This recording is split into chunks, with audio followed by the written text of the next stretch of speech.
¿Qué haría usted si le cuentan que debajo de su casa hay petróleo o hidrocarburos y que además es de interés nacional? ¿Se va corriendo y deja su casa? ¿Cierra la puerta para que nadie entre? ¿O busca dialogar? ¿Busca conversar para saber qué es lo que puede hacer? ¿En qué se beneficia este descubrimiento? ¿En qué lo beneficia a usted? ¿En qué puede beneficiar al país en el que vive? El programa que nos convoca el día de hoy, Incluir para Crecer, es justamente el tema de la consulta previa y el registro de las comunidades indígenas. El invitado de hoy es el director de Derechos Indígenas del Ministerio de Cultura. Él es Mayu Velasco Anderson. Él nos va a contar de qué se trata el trabajo que hace este sector en el tema de consulta previa y el valor que tiene un registro que no ha existido antes, que es este registro que da cuenta de las comunidades indígenas, amazónicas y andinas que hay en nuestro país. Este es el programa Incluir para Crecer, el único programa de la televisión que informa sobre las acciones sociales del Estado en alianza con la sociedad civil y con la empresa privada a través de la responsabilidad social. Mayu Velasco, muchas gracias por estar con nosotros. Gracias, Susana. ¿Cómo estás? La ley de consulta previa, en verdad, tiene poco tiempo, ¿no? Se aprobó en agosto del 2011. Tiene 3 años esta experiencia, digamos, de trabajo en el Estado. Si usted me tuviera que comentar el principal logro en estos 3 años que se ha logrado con la existencia de esta ley de consulta previa, ¿cuál me diría? Bueno, hay muchos logros. Yo creo que uno de los más importantes es que la consulta previa funciona, que es algo que se está utilizando y que se lleva a cabo sin mayores problemas y justamente nos demuestra que el mejor mecanismo para llegar a un acuerdo con la población es el diálogo, ¿no? Y en este caso estamos hablando de un diálogo intercultural, es decir, un diálogo donde se respeta la cultura de la otra persona, que puede ser la lengua, que es muy importante. Por ejemplo, ¿qué harías si llegan a tu casa y te hablan en otro idioma y te dicen que hay petróleo debajo de tu casa, claro, como tú decías, ¿no? Pero te lo dicen en otro idioma que no entiendes y necesitas un intérprete y alguien que confíes, ¿no? En realidad hay muchos aspectos a tomar en cuenta y eso es lo que nosotros tratamos de hacer, ¿Y ¿no? qué está funcionando? Me dice, funciona la consulta previa. ¿Se han logrado acuerdos sostenibles, acuerdos importantes? Entiendo que este año se han realizado ya 16 consultas previas en nuestro país. Claro, hay 16 consultas que están en camino, que se están realizando, y hay 4, por ejemplo, que son en temas de hidrocarburos, ¿no? En este caso hay 2 que ya terminaron en hidrocarburos, ¿no? Donde ya se ha dialogado con la población, y los acuerdos son cosas bien simples. En realidad es lo más lógico en muchos casos que la gente te diga, bueno, o sea, no quiero que pases por acá porque por acá tengo mi cocha donde cazo mis animales o donde recojo mis vegetales que son importantes para curarme, ¿no? Son cuestiones que, digamos, hemos debido hacer antes, ¿no? Que hemos debido tratar de buscar este acercamiento con la población antes y estamos demostrando que sí, efectivamente se puede hacer, ¿no? Y se puede llegar a algún acuerdo. En algunos casos hay algunas dificultades, ¿no? Finalmente es un proceso que está iniciándose. Que se está iniciando que nunca antes se ha hecho, que es dialogar con alguien que no es como tú, que es distinto a ti, pero que es parte de la misma familia, ¿no? En el sentido que habitan un país. Y justo por ahí va una pregunta, ¿no? Porque entiendo que el Ministerio de Cultura articula este proceso de consulta previa, no es que lo lidera, ¿no? Articula el proceso. Y en este proceso estamos hablando de personas que tienen sentimientos, claro, que desconfían, que pueden odiar, que pueden estar resentidos, que pueden despreciar a otros, ¿no? ¿Cuál es el rol concreto que tienen ustedes? ¿Cuál es su aporte? Bueno, nosotros hacemos eso, articulamos y concertamos, ¿no? Asesoramos a las entidades públicas que están llevando a cabo el proceso de consulta. Por ejemplo, en áreas de conservación regional, lo que hacemos es asesorar a los gobiernos regionales, quienes crean estas áreas. En temas de hidrocarburos, la entidad encargada es Perupetro. ¿Pero en qué los asesoran? En todo lo que es el procedimiento de consulta. Esto es bien interesante porque el proceso de consulta para el caso peruano se lleva a cabo en varios países en Latinoamérica, pero el caso peruano es el único que tiene una ley de consulta previa. Entonces está bien establecido cuál es el procedimiento paso por paso. No son 7 etapas y nosotros desarrollamos lo que se debe hacer en cada etapa para asegurar un diálogo intercultural, ¿no? Entonces, por ejemplo, existe un rol de los intérpretes, ¿no? Tenemos un registro de intérpretes dentro del Ministerio de Cultura, los cuales son los intérpretes que se utilizan para los procesos de consulta, digamos, y y otras situaciones en las que se necesiten intérpretes en realidad. Claro.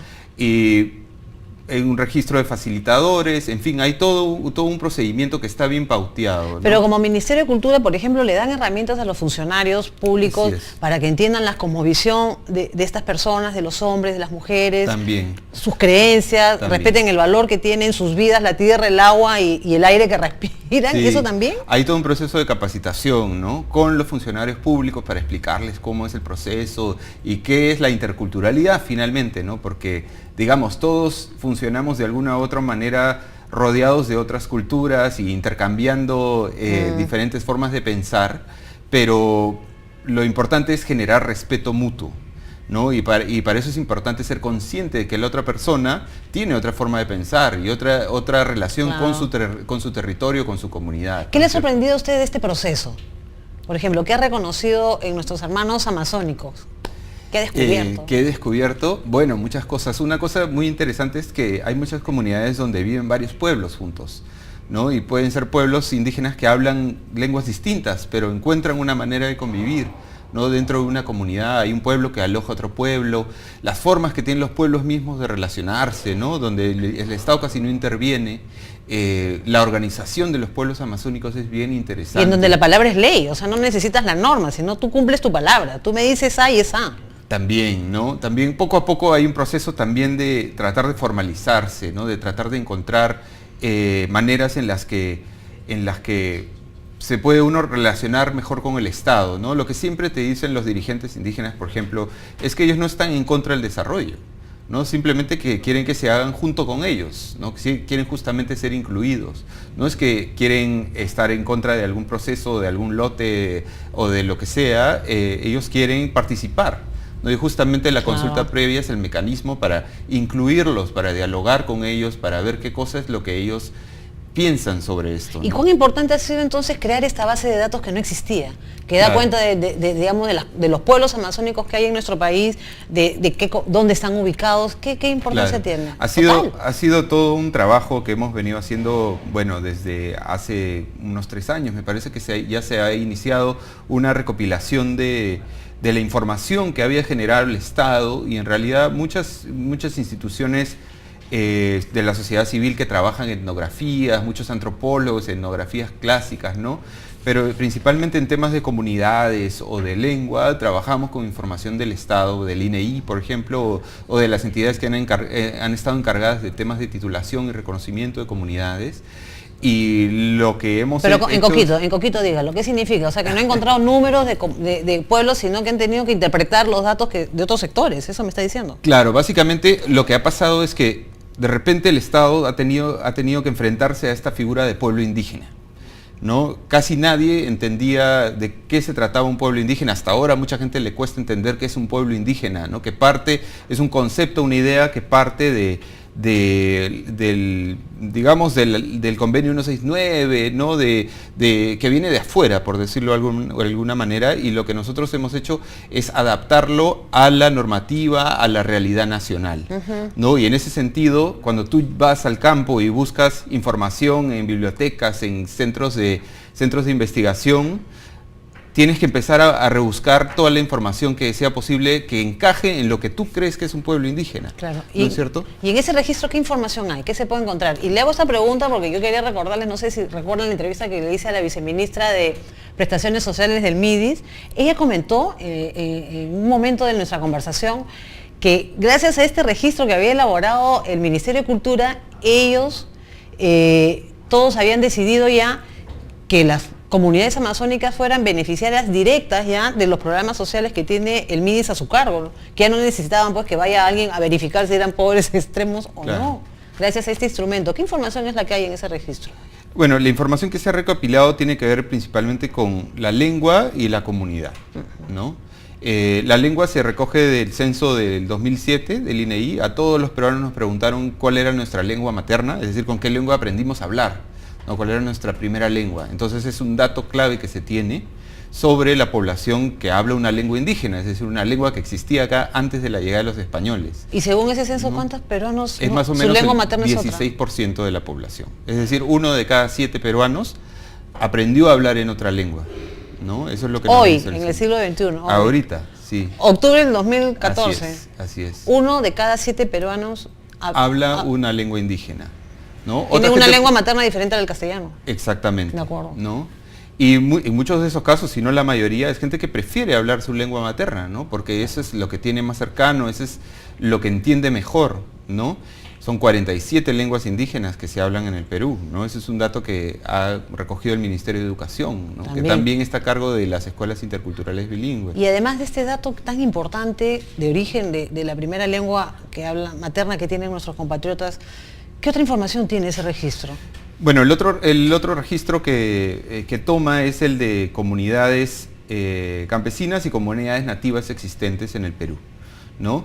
Específicamente sobre comunidades nativas tenemos mucho más información porque hay un censo del 2007 de comunidades nativas, se llama Comunidades Indígenas de la Amazonía, donde se recoge además la etnia, claro, la autoidentificación, es decir, que la gente se reconoce como parte de un pueblo indígena que puede ser Shipibo, puede ser Asháninca, puede ser Cocama, puede ser Cocamilla, yo vivía ahí, claro, estaba contando. Claro. ¿Y este registro cuántas comunidades hay en nuestro país? ¿Cuántos indígenas según? Digamos, son alrededor de entre 1.700 y 1.800 comunidades que se recogen en el INEI, y hay algunas que están reconocidas, tituladas, hay unas que están en proceso de titulación, ¿no? Pero lo que nosotros trabajamos es la data sobre la gente que vive dentro de estas comunidades, las costumbres que tienen, la web de la base de datos que se puede visitarla cualquier peruano, cualquier persona que entre a internet. Hay información sobre los 52 pueblos indígenas, ¿no? Que son 48 que provienen de la Amazonía y 4 que provienen de la zona andina, ¿no? Que ahí incluimos al pueblo quechua, al pueblo aymara. Y está la descripción de cada una de estas comunidades, o sea, dónde viven, cómo viven, está en proceso de construirse, ¿no? O sea, de los pueblos amazónicos ya tenemos toda la información étnica de cada uno de los pueblos. Y antes de pasar a la segunda parte del programa, ¿en qué departamento hay más comunidades indígenas? En Loreto.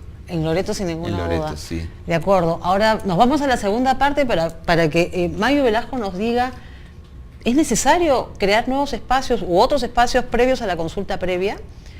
Los acuerdos que se han tomado en estas actividades, 16 que se han llevado a cabo este año, ¿monitorean los acuerdos a los que han llegado las comunidades indígenas con los funcionarios?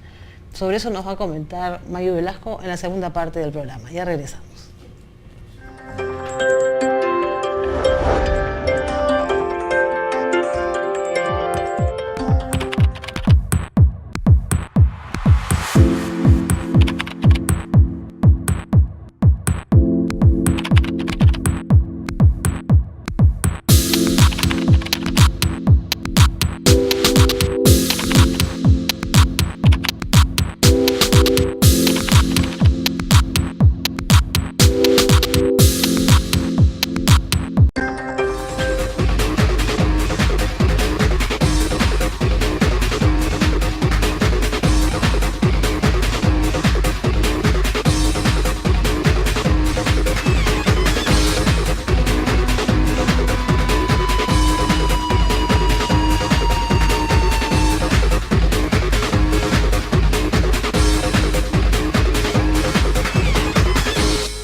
conversamos con Mayu Velasco Anderson.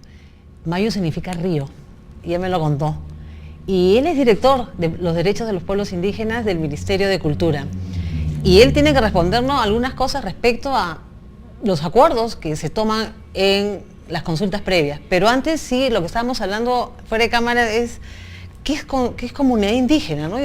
Claro. A mí me interesa saber qué es comunidad indígena, ¿cómo lo definen ustedes? Bueno, en realidad la figura que existe, o sea, como se denomina legalmente a las comunidades, que son estos espacios colectivos donde de propiedad colectiva en zonas rurales, es comunidad nativa en el caso de la Amazonía y comunidad campesina en el caso de la costa y de la zona andina, ¿no? Entonces eso es lo que existe. Cuando mucha gente habla de comunidad indígena, pero en realidad no existe una figura de comunidad indígena. Lo que estás tratando de hacer, o lo que yo entiendo que alguien que dice eso está tratando de hacer, está tratando de hablar de pueblos indígenas que viven en comunidades. Pero no necesariamente todos los pueblos indígenas viven en comunidades, ¿no? Como hablábamos hace un rato... Sino, ¿de qué otras maneras viven? Hay mucha gente que vive en las zonas urbanas. Ya están en ¿no? la ciudad. O sea, San Juan de Lurigancho, San Juan de Miraflores tiene un bolsón de población quechua hablante. En San Marcos hay un grupo numeroso de estudiantes amazónicos estupendos. Además, ahora con beca 18, sí. Además. En el RIMAC, bueno, está toda la gente de Cantagallo, que es una comunidad chipiva que básicamente se ha revivido en Lima, ¿no? Entonces yo para saber, cuando me refiero a comunidades indígenas, tengo que pensar entonces en qué cosas. Hay que pensar que son pueblos indígenas que viven en comunidades, ¿no? Y el término indígena puede ser muy complicado, por ejemplo, para las zonas andinas. También hay que tener cuenta eso, ¿no? En las zonas andinas lo indígena tiene mucho de contenido histórico, ¿no? Que es esta idea fea de que lo indígena era casi como esclavitud, ¿no es cierto? O entendido muy discriminatoriamente como era hace 200 años, ¿no? Bueno, entonces, esa experiencia ha ocurrido, ¿no? O sea, eso sí, ha pasado, claro. No podemos... Claro, no se puede negar, ¿no? Y justamente hay que tener mucho cuidado con cómo uno usa el término, ¿no? Ahora, hablamos también en otro momento de la conversación, antes de comenzar el programa, de que ustedes están convencidos como que la consulta previa es importante, pero no es la herramienta para dialogar con nuestros compatriotas amazónicos o andinos. ¿Ustedes consideran que hay que crear otras instancias, otros espacios previos al diálogo que se hacen a través de la consulta previa? Sí, hay que crear diversos espacios. ¿Pero cuáles? Por ejemplo, lo que trabajamos con la gente ahora que participa en procesos de consulta es conformar un plan, ¿no? Que el Estado cree un plan y se lo lleve a la población para todo lo que va a ser el diálogo intercultural, ¿no? Este que llamamos el intercambio entre el pueblo y el intercambio entre el pueblo y el Estado, ¿no? Entonces la idea es que se planifique bien, que se explique previamente a la población qué es lo que va a pasar. En eso nosotros cumplimos un rol, como te decía, de asesores y de acompañar el proceso. Entonces hay mucha capacitación. Claro, porque ustedes no son los que convocan la consulta previa, ¿no? ¿Quién la hace? Es cada sector, ¿no? Lo que te establece la normativa es que es cada sector que va a realizar que tiene una norma que va a afectar a los pueblos, ¿no? Que puede ser, como tú decías, un lote, o puede ser también un área de conservación regional que va a restringir el uso de cierto territorio, ¿no? O cualquier otra medida que afecte a los pueblos indígenas, ¿no? Ahora, estos espacios, a veces creo que la responsabilidad que tienen los gobiernos locales es fundamental. Ajá. Y cada vez se constata más, ¿no? Sí, totalmente. ¿Usted cree que los alcaldes distritales tienen esta gran tarea de convocar de esos espacios de diálogo que tanto necesita? Sí, yo creo que sí. A todos niveles del Estado lo que hay que tener es mucho más conciencia intercultural, ¿no? ¿A qué se refiere cuando dice eso? De que vivimos en un país que no es un país de mestizos, ¿no? Como nos han hecho creer durante muchos años, sino que hay la mitad de la población que según la encuesta nacional de hogares se considera mestiza, pero hay otra mitad que no es así, que se considera quechua, aymara, que se considera ahuajú, cocama, cocamí, te lo dicen, ¿no? Entonces tienen otras lenguas, otra forma de pensar, ¿no? Entonces yo creo que sí hay mucho que cambiar en los funcionarios públicos y en la población misma, ¿no? Sí, hacer empatía, ¿no? Ese tema de la empatía me parece súper importante porque, claro, podemos ser personas que queremos cumplir bien nuestra labor, pero no nos ponemos en el zapato del otro, en el sentimiento de la otra persona, ¿no? Claro. De lo que es lo que quiere. Yo tengo una inquietud, Mayu. Estos acuerdos a los que se llegan al finalizar las consultas previas, ¿quién los monitorea? ¿Quién los sigue? ¿Quién tiene que hacerlo? No sé. Bueno, debe ser la entidad que emite la medida para empezar, ¿no? Y la idea es que se lleguen a acuerdos, ¿no? Ese es el objetivo de la consulta, que se lleguen a acuerdos y que se cumplan, ¿no? Que se incluyan en la medida, que se tomen el punto de vista del pueblo indígena que ha participado en el proceso de consulta. O sea, por ejemplo, ahorita, yo sé que el Ministerio de Agricultura está justamente haciendo consulta previa para ver el reglamento de la ley forestal y de fauna silvestre. Así es. Ellos, los funcionarios de ese sector del ministerio, son los que tienen que monitorear los acuerdos a los que se lleguen en esta consulta. Claro, ellos son los que tendrían que incluir los acuerdos, ¿no? Dentro del último documento, el documento que se aprueba, ¿no? Para eso se crea todo el proceso. Y en este caso, el proceso del reglamento de la ley forestal implica directamente a la población indígena, porque es la población que vive en las zonas rurales, ¿no? Que está al lado del bosque. Yo al inicio de nuestra conversación le pregunté que qué reconocía, ¿no? En estos procesos de consulta previa, qué le había impactado de los hombres o las mujeres amazónicas que han participado en esa actividad. Hay capacidades que hay que fortalecer en ellos para que justamente la consulta previa se convierta también en un mecanismo de trabajo y de encuentro entre peruanos importante. Sí, hay muchas cosas que trabajar. Este es un proceso que ha empezado hace poco, como tú decías. Algo que nos hemos dado cuenta es que sí funciona, que se puede dialogar, que se puede entablar una conversación entre Estado y pueblos indígenas, ¿no?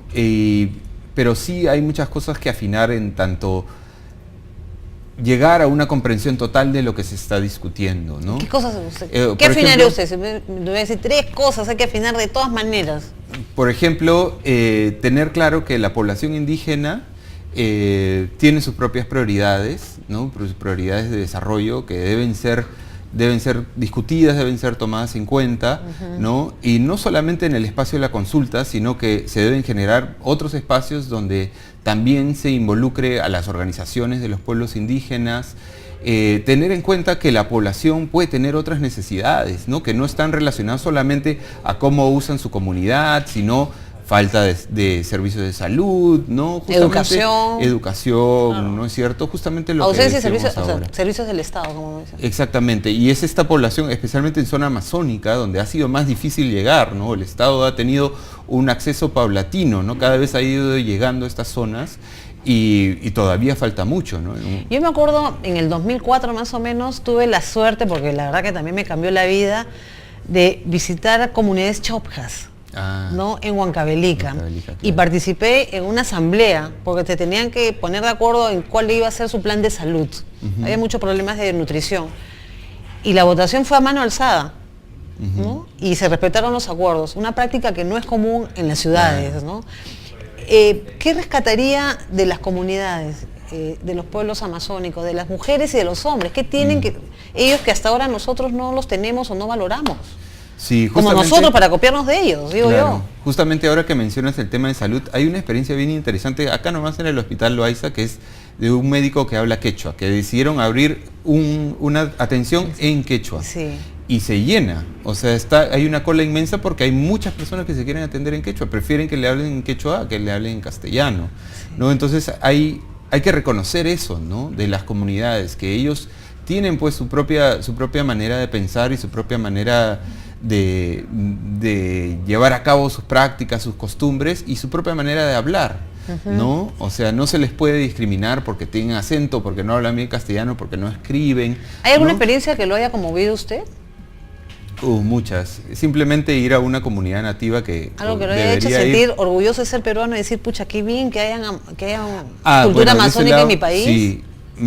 O sea, de ese lado yo todos los días me siento orgulloso de la diversidad de nuestro país. Pero una experiencia concreta, ¿no? Mayo, dígame. Bueno, que me hablen en otro idioma, ir a una comunidad lejana y que me hablen en otro idioma y que al final la gente dice, bueno, pero yo soy peruano, o sea, igual que tú, yo soy peruano y yo me considero parte de este país y hermano tuyo. Es bien interesante cómo la población indígena se trata de hermano, ¿no? Y son el hermano, la hermana, ¿no? Entonces tienen esta práctica como que muy cercana que viene de una... Bien afectiva, ¿no? Que se ha perdido en las ciudades. Pero se reconocen como peruanos. O sea, y lo tienen bien claro. O sea, Sí, nosotros eso me lo somos una comentó nación. justo un antropólogo del Jurado Nacional de Elecciones que le comentaba, que gracias al registro que ustedes habían hecho, habían orientado mejor su trabajo para prepararlos para el proceso electoral, ¿no? Sí. De elección de presidentes regionales y alcaldes. Y él me dijo que estaba sorprendido igual, ¿no? Que eran más patriotas que nosotros, Sí, ¿no? O sea, claro. y nosotros, cuando digo los ciudadanos de las grandes urbes de nuestro país. Me estaba comentando, y ya para terminar, que ustedes estaban organizando una actividad. ¿Cuál es Tenemos esa? un concurso de buenas prácticas en interculturalidad, ¿no? Que está en la web del Ministerio, están todas las bases y se puede uno inscribir. Pero la idea de esto es promover justamente que desde el Estado, ahora es un concurso que es para los 3 niveles del Estado, ¿no? Funcionarios públicos y cualquier persona puede inscribir alguna práctica intercultural, como puede ser esta de tener atención en una lengua indígena, ¿no? O sea, el Hospital Loaiza debería de inscribir, de todas maneras digamos. debería, Vamos a esto- pasarle la voz a la Oficina de Sí, yo Comunicación. creo que tiene muchas posibilidades. ¿Y cómo se pueden comunicar para conocer las bases? A través de la web. En la web está toda la información y bueno, pueden llamar al Ministerio de Cultura, al Viceministerio de Interculturalidad, que también está ahí en la web, toda la información que necesitan y los podemos orientar. Entonces, en este proceso de incluir a todos los peruanos y en especial a quienes tienen lenguas maternas diferentes al castellano, el Ministerio de Cultura acompaña ese proceso de inclusión.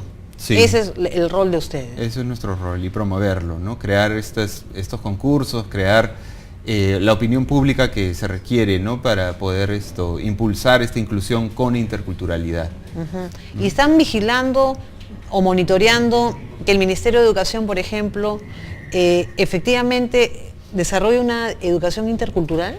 También nuestro rol es trabajar con todos los sectores, todos los ministerios, todos los Porque hay niveles de 13.000 Estado. escuelas, la vez pasada también, Sí. 13.000 escuelas que cobijan en sus paredes, en sus aulas, a niños, niñas y adolescentes cuya lengua materna es diferente al castellano. Claro, y ellos tienen Son casi muchos 1 millón. años. Tienen más años que el Ministerio de Cultura trabajando en esto, ¿no? También hay un centro de salud intercultural en el Ministerio de Salud, ¿no? Y la idea es que todo el Estado vaya entrando al enfoque intercultural, justamente a tratar de dialogar con otras culturas que son nuestras, que son del Perú, que hay que rescatar, ¿no? Y que hay que promover. Así es, una promoción que está efectivamente en manos de todos, no solamente de los funcionarios públicos, que sin duda tienen que impulsar esta gran tarea. Gracias, Mayu, No, por estar gracias con a ti. nosotros. Gracias, Río, por estar acá con nosotros. Y sí, una reflexión final, ¿no? Una tarea para no olvidar, somos un país intercultural, una visión intercultural sobre la vida, el amor, la convivencia es la que hay que empezar a construir y generar. Este fue el programa Incluir para Crecer, el único programa de la televisión que informa sobre las acciones sociales del Estado. Hasta la próxima.